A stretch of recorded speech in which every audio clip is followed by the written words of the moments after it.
Well, welcome to everyone. Good to be here with you again today. And I'd like to welcome everyone out this morning. Thank you for coming, spending your morning with us.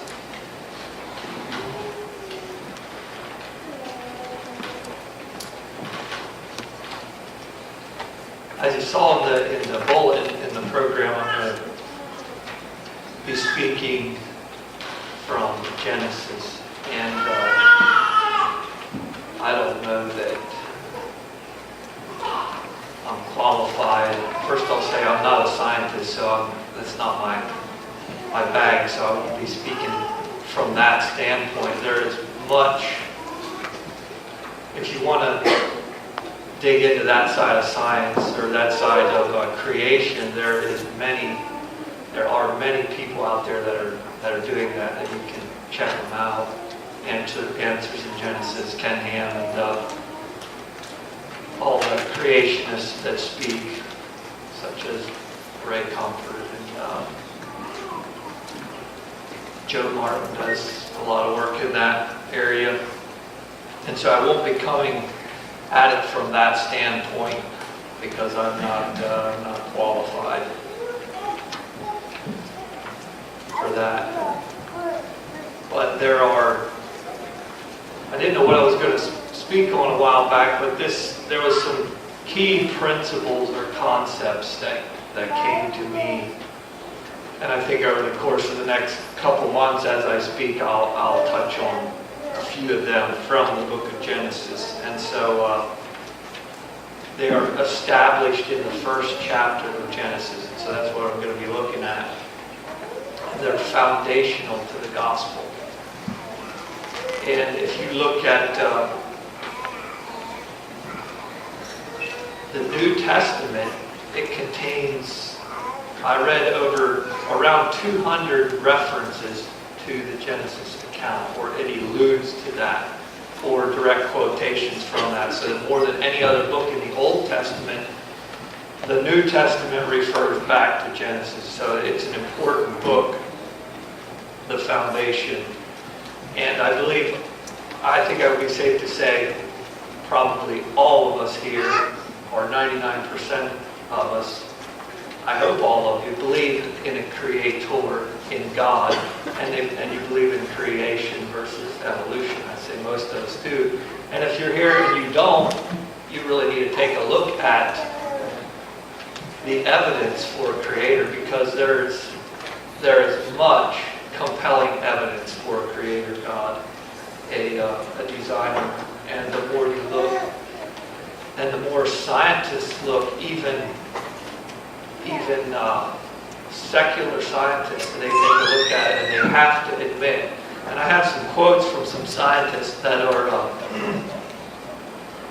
atheists, and they will even tell you from their own mouth that it's way too complex to have evolved, but they say I'm still going to believe in it anyway, in evolution. So I'll read you those a little bit later. So you really, if you're here and you don't believe in the creation story, you need to check it out. There's a lot of evidence for that. But it's surprising.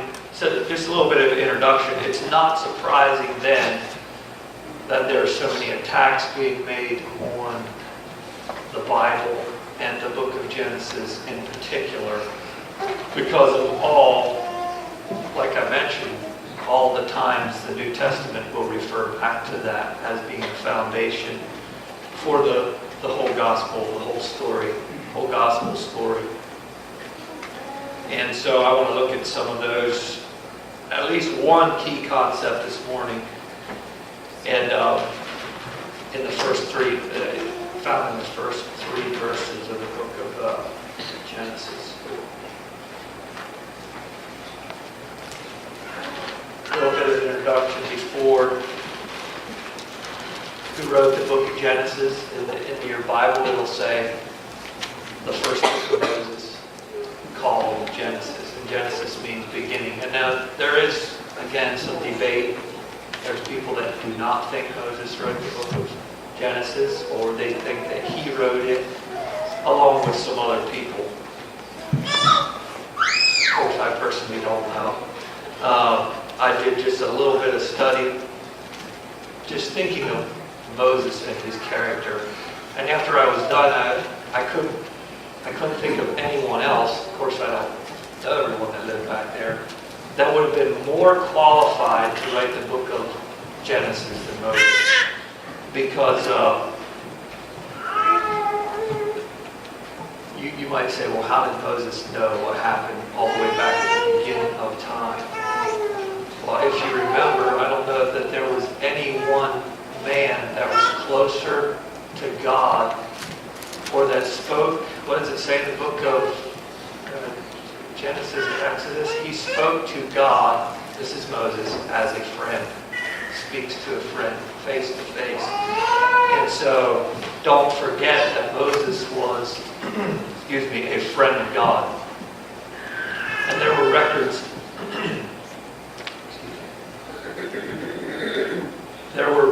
kept. They wrote things down and they passed it down from one generation to another, and I have some verses that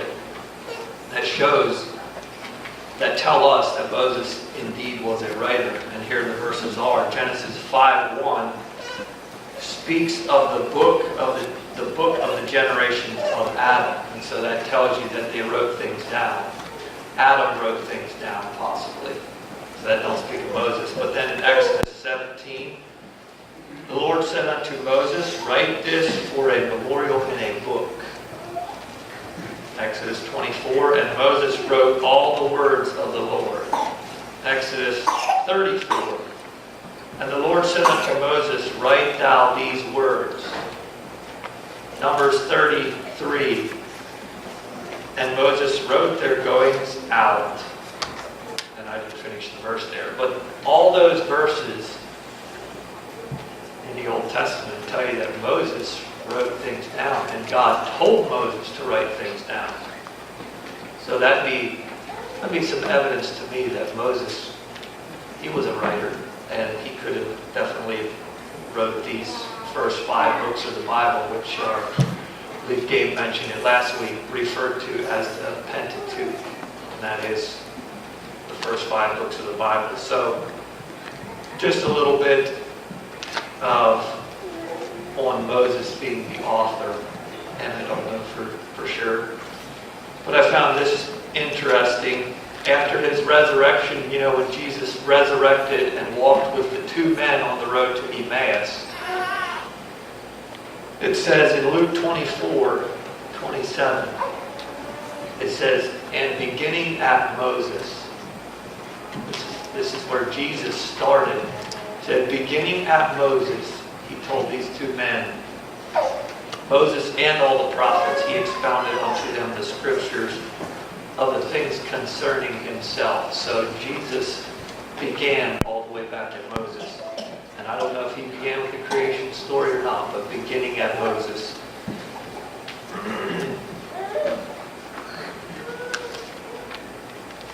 So Genesis means the beginning or the origin. I'm just going to read the first 5 verses of Genesis 1 at this time, and we could probably all quote them by memory. They're so familiar to us. But let's bow our heads. God, as we read this portion of your word that was inspired, you inspired Moses, or whoever it was to write these words, we thank you for giving us the foundational principles of the gospel story. We pray that as we consider this morning, that you would open our understanding and our hearts to your word in Jesus' name. So I'll read them at this time. In the beginning, God created the heaven and the earth. And the earth was without form and void, and darkness was upon the face of the deep. And the Spirit of God moved upon the face of the waters. And God said, let there be light, and there was light. And God saw the light, that it was good, and God divided the light from the darkness. And God called the light day, and the darkness he called night. And the evening and the morning were the first day.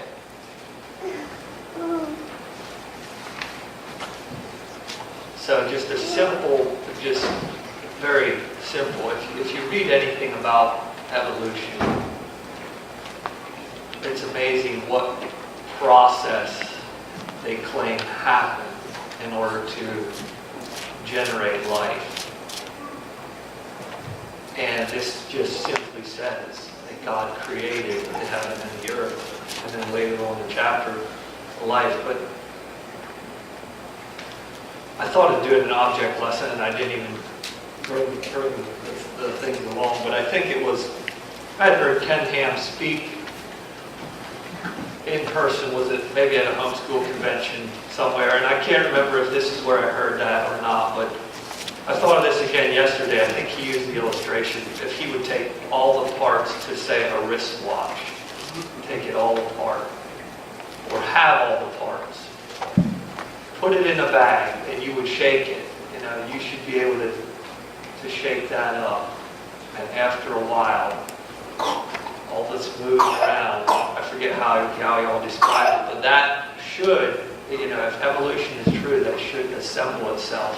And in the end, you should be able to get out a fully functioning wristwatch. And I thought of taking anything and putting all the parts in a bag and have somebody come up here and shake it for a while. Who of us would believe that in time that thing would assemble and start working? I don't think anybody here would believe that, but if you believe in evolution, that's basically what you're believing. But moving to Moses, we'll assume it was Moses. I might just, I'll say Moses. He says nothing of God's origin here in the first verse. In the beginning, he says nothing, the beginning of time, in the beginning, God. He says nothing of, the origin of God, because there was nothing to say. Moses, and I want to look at a couple of verses. There's never been a time when God was not in existence. And so Moses simply says, in the beginning, God. And I like to consider Exodus 3. Moses found this out from God in this way. Exodus 3, when God called to Moses out of the burning bush, after they talked a while, God told Moses that he was the one to lead the children of Israel out of their bondage, his people. You're going to be the one to lead your people out of bondage. And of course, we know how the story went. Moses did not think he was qualified. And then it goes on farther down in that chapter, verse 13, I'm going to read. And Moses said unto God, behold, when I come unto the children of Israel. Moses had all these questions. First, he's not the one for it, but then he says, when I come to the children of Israel, my people, and shall say unto them, the God of your fathers has sent me unto you. And they shall say to me, what is his name? Two questions Moses asks here. What shall I say unto them? They shall ask me, what is his name? Moses says to God, what shall I say unto them? And God said unto Moses, anybody remember what God said here to Moses? Five words. Junior. I am that I am. In the King James it says. So, what does that mean? Wait, what did God mean by saying, I am that I am? And I don't know that I really have the answer to that. But he says, thus shalt thou say unto the children of Israel, I am hath sent me unto you. So I think simply what God was saying was what Moses in the beginning here said. God said, I am. In other words, I have always existed.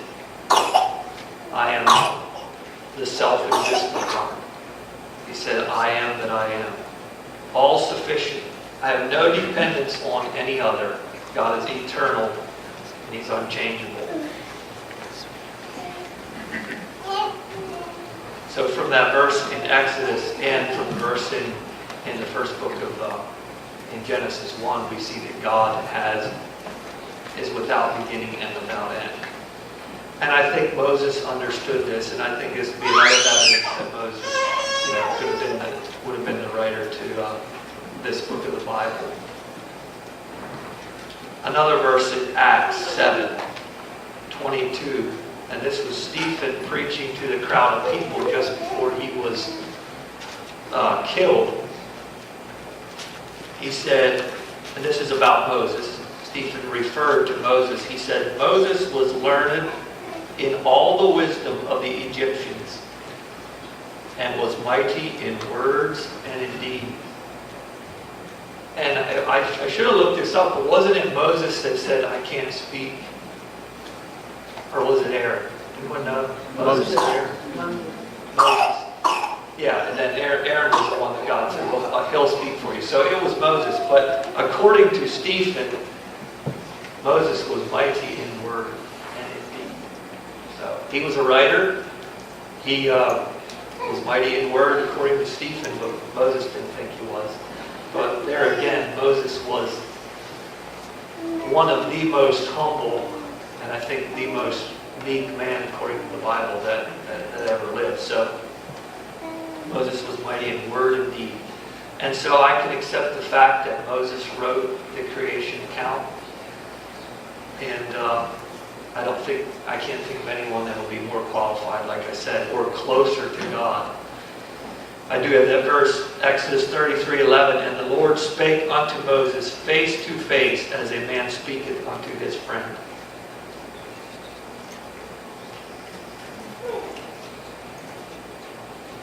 So moving on in Genesis 1, verse 1, there's a simple statement about how the earth came into existence. I referenced all the complicated processes which scientists will tell you that the earth went through. But this simple statement says, in the beginning, God created the heaven and the earth, everything that you can see. And you could take the most educated scientist or some tribe way back in the jungles of Africa, and everyone could understand this statement. The heaven and the earth, everything that I can see, the sky above me, the earth where I'm standing, God created. And here's where I have in the theory of evolution, there are so many assumptions. If you listen to scientists, there are so many speculations. They say, well, we assume that this happened, and they speculate about this. That's nothing for sure. That's just taking a guess. And so I'm going to read you a couple quotes. And there is many, many quotes like this, but I'm going to read 4 quotes by 4 different men, scientists, that what they say about what they believe in. This is in 1981. Dr. Francis Crick said this: every time I write a paper on the origin of life, I determine I will never write another one because there is too much speculation running after too few facts. Okay, that was what he said. In 1954, this goes back a little farther, Dr. George Wald said there are only 2 possibilities as to how life arose. One is spontaneous generation arising to evolution, which, by the way, is what the majority of people that live in the United States believe, and that's what's taught in schools. Spontaneous generation arising to evolution. The other is a supernatural creative act of God. There is no third possibility. A supernatural creative act of God, he says, I will not accept that philosophically because I do not want to believe in God. Therefore, I choose to believe that which I know is scientifically impossible. Spontaneous generation arising to evolution. And I found that statement fascinating because he's very honest. At least give him credit, he's honest. He says, I will not believe in creation because I do not want to believe in God. And so give him credit for that. And he says, therefore, I will believe in what is scientifically impossible. So a scientist is telling you, I'm going to believe in something that even my education tells me is not even possible. But I'm going to believe it because I don't want to believe in God. So give the guy credit. At least he was honest.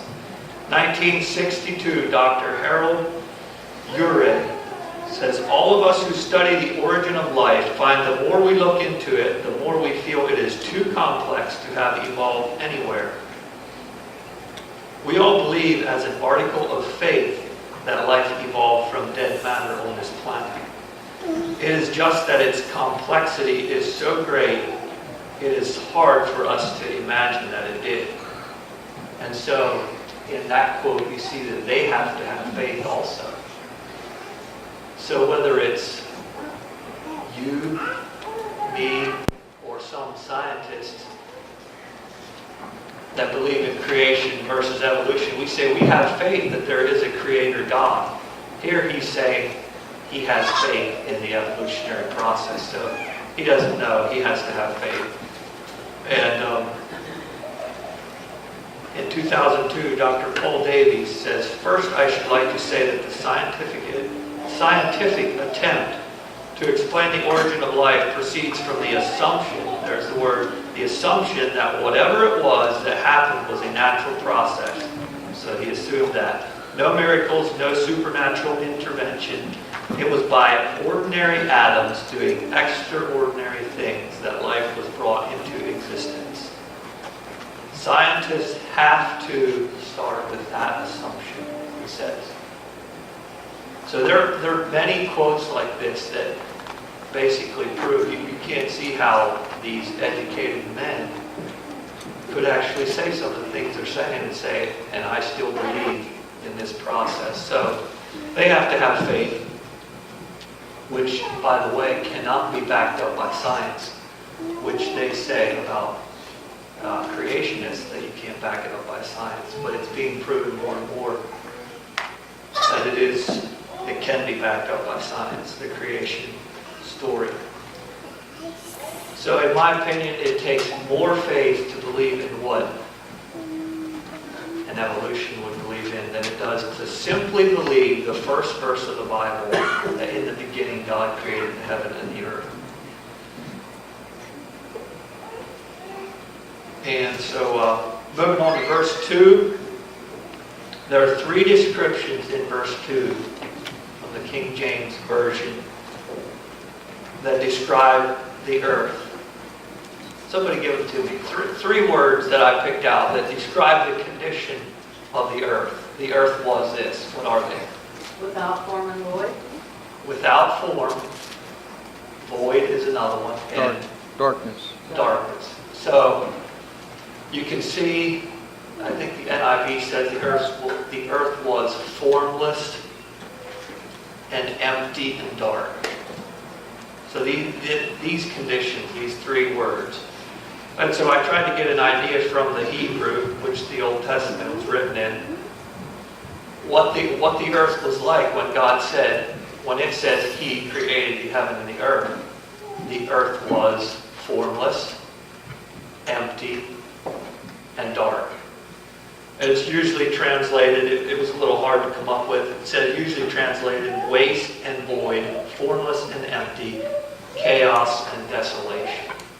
The word, the one Hebrew word, and it's used at different points through the Old Testament. So can any life exist in this place like this? Don't seem like it could. Maybe I'll throw this in at this time. Some people, you'll come across this if you study creation, evolution. They believe in creation, but they believe it's called the gap theory. Between Genesis 1:1 and Genesis 1:2, they would believe that that was the time. There's a gap in there. In other words, when God created the earth, they don't like the idea that it was without form and void and darkness was upon the earth. Because I guess they don't think that God should have made something that was like that. So they believe that was the time when something big happened, and that was when Lucifer was thrown out of heaven to the earth. Then the earth was without form and void. And that's called the gap theory. So that theory's out there. They would translate this Hebrew passage to say, the earth became without form and void.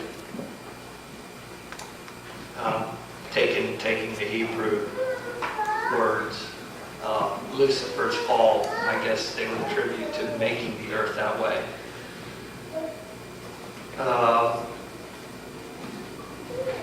Isaiah 45:18, using one of the same words that's found in there, the earth being without form and void, says, "For thus says the Lord who created the heavens." And then in parentheses it says, "He is the God who formed the earth and made it. He established it and did not create it a waste place." And that's the word that's translated same word in Genesis 1:1. He did not create it a waste place, but formed it to be inhabited. I am the Lord, and there is none else. So someone that does not believe in the gap theory would just believe that this was a process to creation. In other words, God was not done with the created earth. He first created the heaven and the earth. This is what it looked like before you go down through, and then God divided the light and day. We'll get to that later, but they would say that was just a step in the process. I think a good illustration for me, for us maybe, would be, I've never been to the moon or to Mars, and none of you have, I don't believe. But if you go there, there's nothing conducive about the moon or Mars to sustain life. So you could call it a waste place without form and void, darkness. So to me it would be sort of like some other planet that has no people on it, like the moon or Mars. But then we see in verse 2, the Spirit of God was moving. The Spirit of God moved, was hovering. Some translations say upon the face of the water. So it seems like there was water and land all mixed together, or maybe a big blob of land that was formless, surrounded by water, or water covering it, whatever. But it says the Spirit of God moved, or was hovering upon the face of the water. And then God said in verse 3, "Let there be light," and there was light. So the Almighty God, the Creator, this, I believe, was the first step in bringing order. It was somewhat formless and void, somewhat chaotic, maybe you could say, without form. And God took the first step in bringing order to this earth, order and life. It could sustain life. Formless, dark, empty earth. And so He created light. And some people say, well, so what is the light that God created here? The light that lights, not this room, but the light that lights the outside today, what's causing that light? Would we say it's the sun? Because when the sun goes down, the light goes away, and then at night you have the moon and the stars, so you have a little bit of light.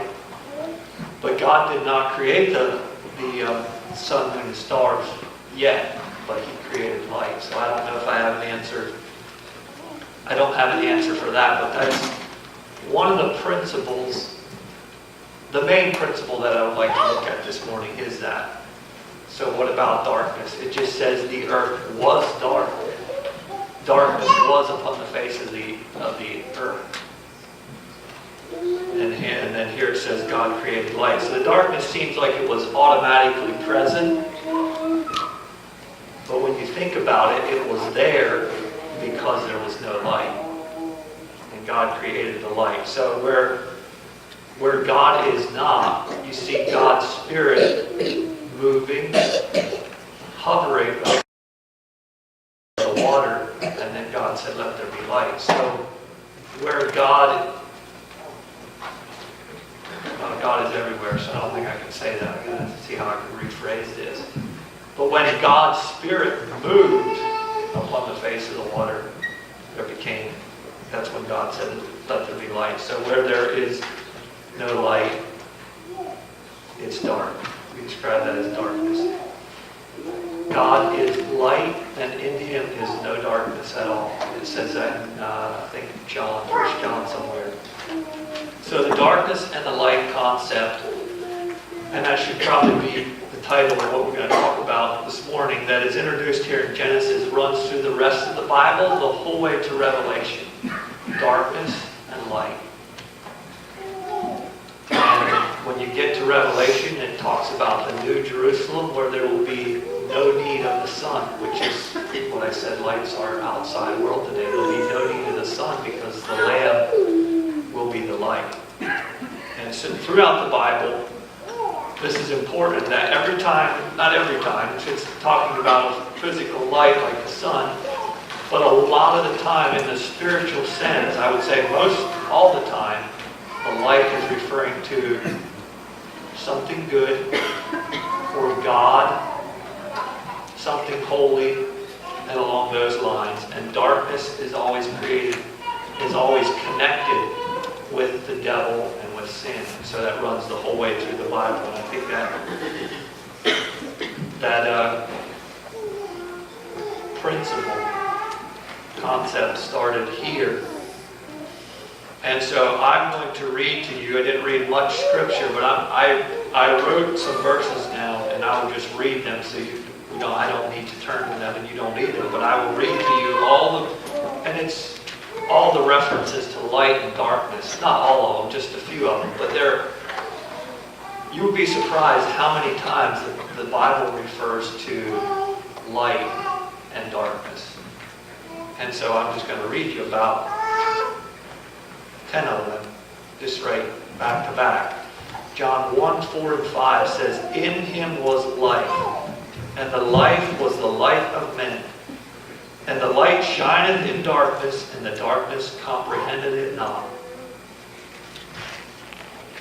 And verse 9, Jesus is the true light which lighteth every man that cometh into the world. 1 John 1, 5 to 7. This then is the message which we have heard of Him and declare unto you, that God is light, and in Him is no darkness at all. If we say that we have fellowship with Him and walk in darkness, we lie and do not the truth. But if we walk in the light as He is in the light, we have fellowship one with another, and the blood of Jesus Christ cleanses us from all sin. So we're thinking of the references in the Bible, what it means when it talks about light, what it means when it talks about darkness. Ephesians 5:8, for you were sometimes darkness. Ye were sometimes darkness, but now are ye light in the Lord. Walk as children of light. 1 Thessalonians 5:5. Ye are all children of light and children of the day. We are not of the night nor of darkness. So there he throws in not just light and darkness, he throws in day and night also in the same passage, same verses. John 3:19 to 20. And this is the condemnation, that light is come into the world, and men love darkness rather than light, because their deeds were evil. John 8:12. I am the light of the world. He that followeth me shall not walk in darkness, but shall have the light of life. 1 Peter 2:9, that you should show forth the praises of Him who has called you out of darkness into His marvelous light. Verse in the Old Testament, Psalm 18:28, for thou wilt lighten my candle. the Lord God will enlighten my darkness. John 12:46, I am come a light into the world, that whosoever believeth on me should not abide in darkness. 2 Corinthians 4:4, in whom the God of this world hath blinded the minds of them which believe not, lest the light of the glorious gospel of Christ, who is the image of God, should shine unto them. And then 2 Corinthians 6:14 says, what communion has light with darkness? There are many, many more verses that uses these terms over and over in the Bible to describe the spiritual state of someone. Light, darkness, or righteousness and evil. Good and evil compared to light and darkness. So, as you can see by reading these verses, that's many times what the Bible means when it talks about light and darkness. So what did God create when he said, let there be light?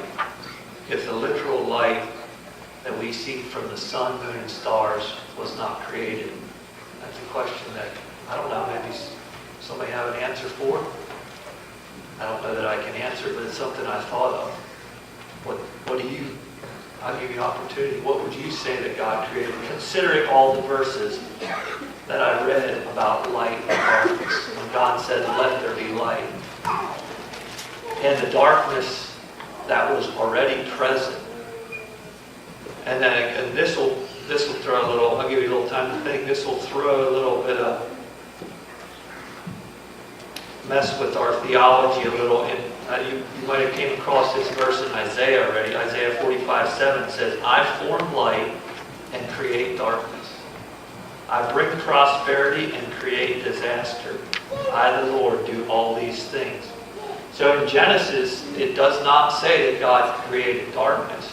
It just says darkness was upon the earth. But here in Isaiah, he says, I create light. I form light and create darkness. So does anyone have any idea about what the light was that God created?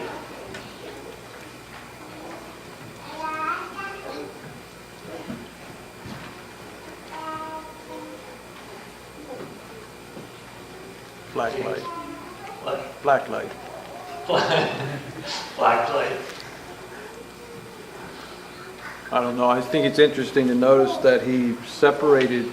Today we have no idea other than that it could be this way, but here it says God separated the light from the darkness. So he put in place, I would say, a system of laws and things that will create light. That light has to follow to stay away, so it doesn't mix up with darkness. Now, Yeah. we have no idea what that is, but that's what it says. Yeah, that's actually one thing I'm not going to get into it this morning, but maybe what I would say is one of the next principles that God divided the light from the darkness. But thank you for that. Anyone else have something? I think our description of heaven says that there will be no sun there because God himself is light. So if that already was present at that time, just the very presence of God provided the light, but maybe that wasn't necessarily fully established, as James said, about the laws of that weren't necessarily organized yet. Maybe I don't know.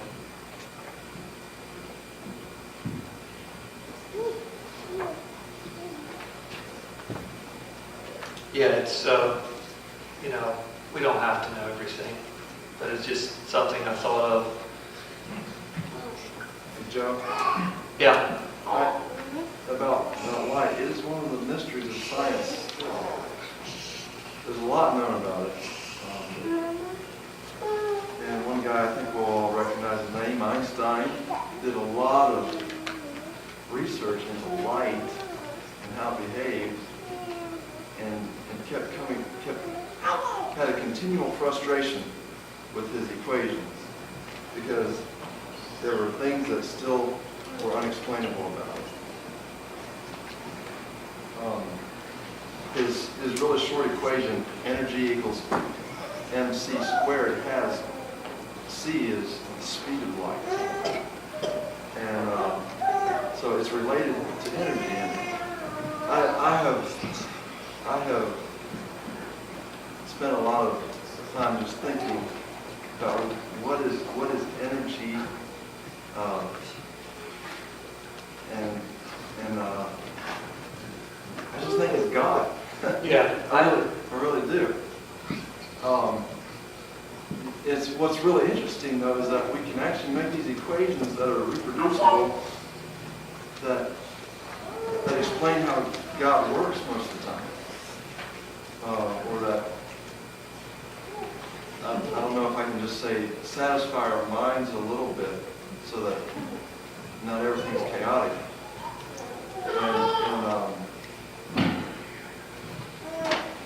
I asked one of my physics professors one time, I said, so what is energy? And he just kind of sighed, and said, to me it's a concept. And he was a Christian. He didn't go any further than that at that time. I don't know. It's actually well known that there are lots of unknowns about light. Is it a particle? Is it a wave? There are two theories that explain the properties of it. And it seems to act in both ways. And so it's probably neither.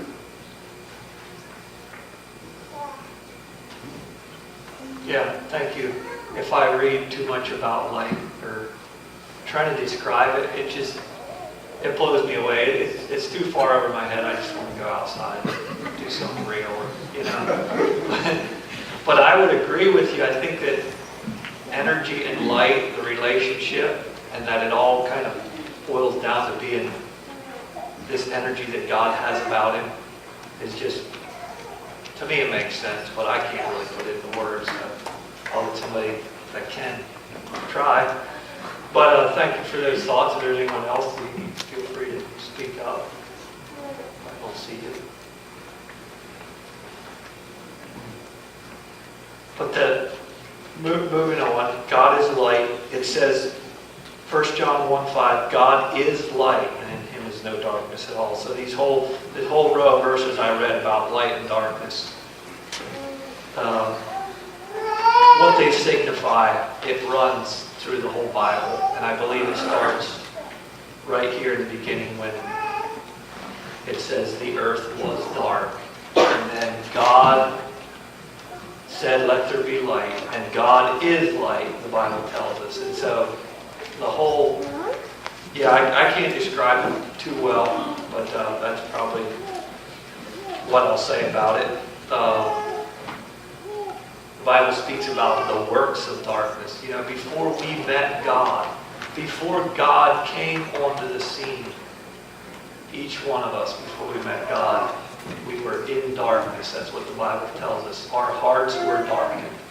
And so God brings with him this light or this energy, just like in verse 2, that when the Spirit of God was present and it moved on the face of the water, God created the light, because God is light. The Apostle Paul makes reference to the first day of creation, and then he makes the spiritual analogy. I'm going to read you that verse out of 2 Corinthians 4. Verse 6, it says, for God, who commanded the light to shine out of darkness. And I believe that Paul right there is referencing Genesis, the first couple verses. He commanded the light, that God said, let there be light. Paul said he commanded the light to shine out of darkness. And then he's bringing the spiritual analogy. He hath shined in our hearts to give the light of the knowledge of the glory of God in the face of Jesus Christ. So to keep that thought Paul had going, our lives without Christ are dark, are void, are empty. Like the state of the earth when God first created it. It was all those three things. Formless and void. And then the Spirit of God moved. And to quote Paul again, God commanded the light to shine out of the darkness. So has he done that for you? Has God done that spiritually for you? There's a verse in Deuteronomy 32:10 that says, he found his people. It's talking about, I think, Judah. I can't remember. He found his people in a desert land and in a waste howling wilderness. And that's the same word that is used in Genesis here, without form and void. The waste howling wilderness. That's where he found his people. And it says he led them about and kept him as the apple of his eye. Kept him, I think he's talking about, I don't think it's Judah, I can't remember who. But we considered light. Interesting thing about light,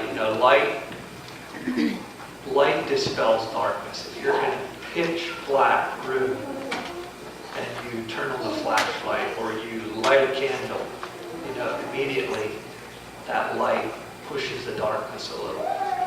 You can easily see that light. You can't hide that light in a dark room. But darkness, you can't take darkness and try to put out a light with darkness. It doesn't work. And so the more light is present, if you want to light a room, well, the more lights you have, the more light that is present, the more darkness leaves, and you have a well-lit room. And so, in this world, the more people that have the light of God, the more the darkness is pushed back, and the more light you see, and the less darkness you see. So if you're in, you're in a city, you're in a country that you think, wow, they don't know.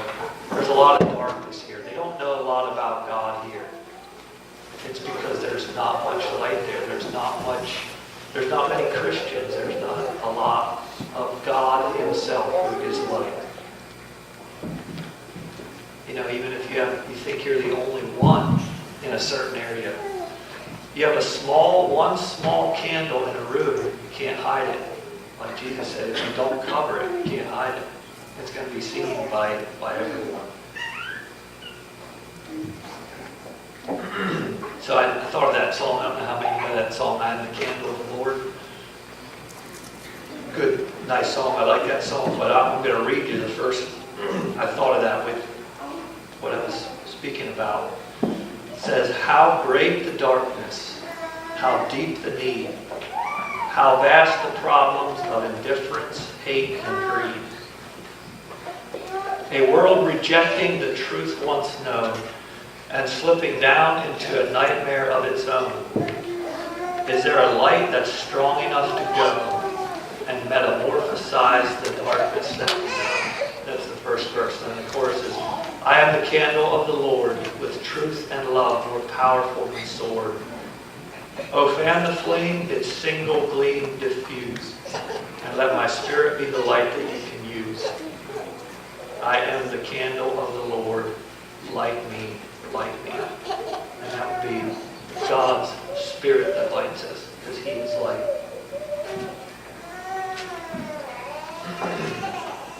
Okay, I'm going to close. I'm going to read you a couple more verses. Colossians 1, it's not 12. Colossians 1, 12 and 13. Giving thanks unto the Father, which has qualified us to be partakers of the inheritance of the saints in light. He has delivered us from the power of darkness and conveyed us into the kingdom of the Son of His love. A different translation. So that I made reference to Revelation. It talks about there's coming a day, there will be a city when Christ will be the light. There will be no night there, no darkness. All darkness will be gone, and we'll be living in a city of light. Revelations 22:5, and there shall be no night there, and they need no candle, neither light of the sun, for the Lord God giveth them light, and they shall reign forever and ever. And so I think to me, that was the first main principle out of these first three verses. One I wanted to consider that runs through the Bible, light and darkness, and what it all entails. And so I hope you were blessed. I think I'm just going to go ahead and close the service.